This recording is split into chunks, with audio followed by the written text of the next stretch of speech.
शिवाजी सेठ साखर या ठिकाणी त्याचं भूमिपूजन झालं. इथून आता आम्ही कोंडवी या ठिकाणी आडगाव भैरीचं मंदिर आहे, त्या आडगाव जवळ एवढ्या वर्षातून पुन्हा एकदा अनेक राज्यकर्ते या ठिकाणी होऊन गेले, अनेक या ठिकाणी येऊन गेले, अगदी दिग्गज अगदी बाळासाहेब ठाकरे बी या ठिकाणी येऊन गेले, बाबासाहेब पुरंदरे येऊन गेले, बाबासाहेब देशमुख यांनी शिवाजी महाराजांचा पहिला पोवाडा बनवला. तत्कालीन मधल्या काळामध्ये मग बॅरिस्टर अंतुरे येऊन गेले, प्रभाकर पाटील येऊन गेले, अनेक मंडळी दिग्गज या ठिकाणी येऊन गेली.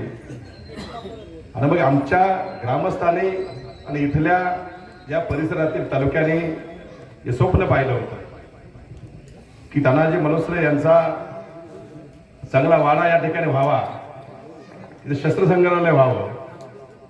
आणि ते भाग्य माननीय नामदार ज्यांना आपण चौथ्यांदा निवडून दिलं ते गोरगरिबांचे कैवारी आदरणीय महाराष्ट्र राज्याचे कॅबिनेट मंत्री भरतसिंह गोगावले यांच्या शुभ हस्ते होतंय. हे सगळ्यात मोठं भाग्य.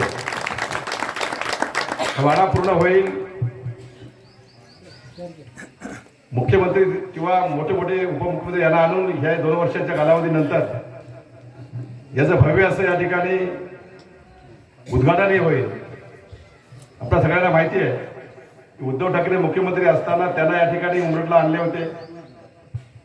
त्यानंतर माननीय एकनाथ शिंदे साहेब मुख्यमंत्री झाले, त्यांच्या शुभ हस्ते ऑनलाईन 5 कोटीचा निधी जो पहिला प्राप्त झाला त्याचं भूमिपूजन समाधीच्या या ठिकाणी झालं. त्या ठिकाणी काम चालू आहे आणि त्या भूमिपूजन वेळेला माननीय शिंदे साहेबांनी आपल्याला 10 कोटी रुपये जाहीर केले आणि त्याची पूर्तता या ठिकाणी केलेली आहे. त्याचा आज या ठिकाणी भूमिपूजन सोहळा होतोय. या कार्यक्रमाला उपस्थित